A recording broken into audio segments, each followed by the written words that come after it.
నమస్కారం బిడ్డలారా, నేను మేకల లక్ష్మీదేవమ్మ. రండి, మన తెలుగు గ్రామీణ కథలు, శాస్త్రాలు, జానపద పాటలు కలిసి తెలుసుకుందాం. ఈ పార్వతి పరమేశ్వరునికి ఎరక అని అప్పుడు కాదు ఇప్పుడు 12 ఏళ్ళ మంచిని ఆడి మంచిని చేసి ఆ తెడ్డు చేసి నాకు ఏమని అమ్మా నీవు ఏగిరంగా పోతే వారవలేరు పోత ఏం చేయ ఓ ముసలమ్మ ఊరు బయట బట్టలు ఉతుకుతుంటది. ఉతికినాక కాళ్ళు పట్టి నేల కొట్టుకు ఆ చర్ణం వస్తుంది, ఆ చర్ణం దిగేసుకొని ఊళ్ళోకో అని అంటారు. అని ఇంకా పోతాం. పార్వతి పరమేశ్వరం మళ్ళీ రథం వేసుకొని పోతారు. పోయినాక ఇంకా ఆయన చెప్పినట్లు ఒక పల్లె పోతారు. పోతే ఊరి బయట సాకల బట్టలు ఎత్తుకుతాం. ముసలమ్మ కాళ్ళు పట్టి ఇట్లా నేల కుతుకుతారు. ఆ చర్ణం వస్తుంది, చర్ణం వస్తే దిగేసుకొని ఊళ్ళో పోతారు. ఆడ ఏం చేస్తుందో ముసలమ్మ ఈ ముగ్గురు కొడుకులు, ఇద్దరు కొడుకుల పెండిళ్ళు అయితే ఒక కొడుకు పెండి కాదు. ఏం చేస్తాడు, పెద్దవారి పండుగ ఊళ్ళో పెద్దవారి పండుగ అయితే పండుగకు వచ్చిండు 5 రోజుల నుండి పెండిగాని కొడుకు అని ఏం చేసే అమ్మా మీ పిల్లలు ఉండరు, ఇద్దరు కొడుకులు. అమ్మ మీ పిల్లల పట్టుకుంటా నాకు బుక్కెడు బుయ్య వేయండి. ముసలమ్మ వణుక్కుంటా నా లేక ఆ సూర మంచి ముసలేసం వేసుకున్నారు. నేను బుక్కెడు బుయ్య వేయండి, నేను నీ పిల్లల పట్టుకుంటా అని వస్తుంది. నేను నా ఉంటుంది ఏం చేసిందంట, అయ్యో పాపం ఉండాలి అని ఉంచుకుంటున్నట్ట. నేను పోదడి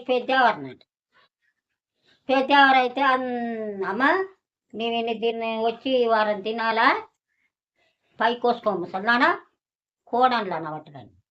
నా కోడన్ నేను పుట్టిందా కానీ పై కోసుకోలేదు, కోసుకోను నేను అని నాట. అన్నాక సరేలే అని వాళ్ళు తానం గీనం చేసి పెద్దవారు చూడడానికి తెల్లాళ్ళు పోయి మళ్ళీ మరునాడు గాగుబట్టనికి పోయిరంట అందరూ.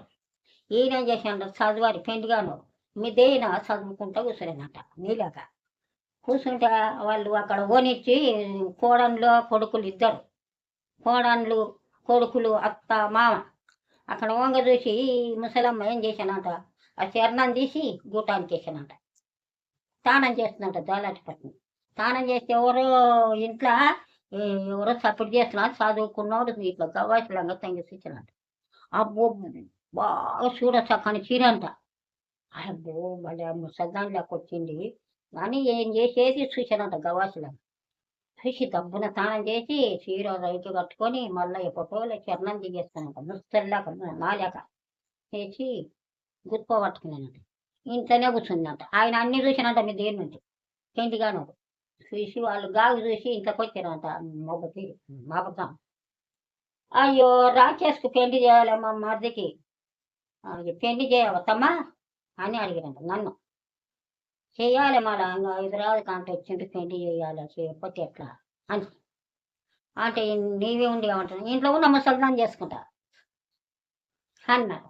ఏ ముసలి సావనికి దగ్గర నీ ఎక్కడ చేసుకుంటా అని మౌదిన గారు. నీ ఉండు నాయనా రాకేసు పెళ్లి చేసుకుందు అని వీళ్ళు అంటున్నారంట. ఆ అన్నగారు తల్లి అంటున్నారు, తండ్రి అంట నేను ఇంట్లో ఉన్న ముసలిదాన్నే చేసుకుంటా అని అంట.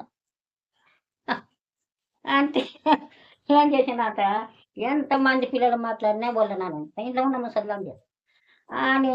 ఇంకా పెళ్ళి ఇంకా ఆ ముసలిదాన్నే ఇంకా నేను ముసలిదాన్నే చేసుకుంటాను.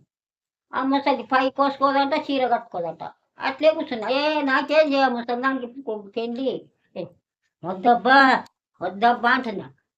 అట్లనే పుస్తకట్టినాను నేను. ఇంకా నేను పుస్తకట్టి ఏం చేసినంత అయిపోయినంత చెరుగుళ్ళు మరుగుళ్ళు అయిపోయినాక ఏమన్నానంట తల్లిని, అమ్మ ఇంట్లో పరిపోయామను ముసలమ్మను. అయ్యో తండ్రి ఆడ చంపుతావు నీవు వద్దు అని మా వదిన గారు అంటారంట. ఎవరు తల్లి అంటదట కొడుకు తండ్రి అంట. ఇంట్లో పరిపోయాం పెళ్ళి అయిపోయింది చేసుకున్నాము తొందర ఇంట్లో అని ఏం చేశానంట, మంచిగా కత్తి నూరుకున్నాను. కత్తి నూరుకొని పరుపు ఎవరు వదిన గారు వేసిరట. ఆ కత్తిలో ఉన్న కత్తి తీసి పరుపులో పెట్టి పరుపు కింద పెట్టినాను. ఆ ఆకులు పెట్టిన పెట్టిరట. పెట్టి అని ముసల్దాన్ని చేస్తావని వదిన గారు తీరుతుంటే ఏం చేసి పరుపేసి ఇల్లు ముట్టారట. నేను చూసిలేనా పెద్దవారి పండుగ ఆ చరణాలు తీస్తావా లేదా నీకో ఈ కత్తి చూడు నేను చేస్తా నిన్న తాళం తీస్తా అని చూపాను చూపుతా ఆ చర్మం తీసి గూటానికి వేసి ఆకులు వేయాలి వాళ్ళు తొంగి తొంగి చూస్తున్నారంట. ఇంకా అది వదిన గారు తండ్రి ఏం చేసినా పాపం ముసల్దాన్ని చేసుకుని పిల్లగాడు ఇంత చదువు చదివి ముసల్దాన్ని చేసుకుంటారు అని మంది అనుకుంటారు. ఇంకా చర్మం ఉంటే గూటానికి వేసి మంచిగా ఉన్నారు. తెల్లారినాక చూస్తే మంచిగా చూడసక్కని కిరంట. ఇంకా అప్పుడు మళ్ళా పెండి చేసిరంట దేవుళ్ళ కాడ మళ్ళా. అప్పుడు కాదు ఇప్పుడు అని చేసి అయిపోయే శాస్త్రం. ధన్యవాదాలు బిడ్డలారా. మా వీడియో నచ్చితే సబ్స్క్రైబ్, లైక్, షేర్ చేయండి. మళ్ళీ మరో వీడియోలో కలుద్దాం.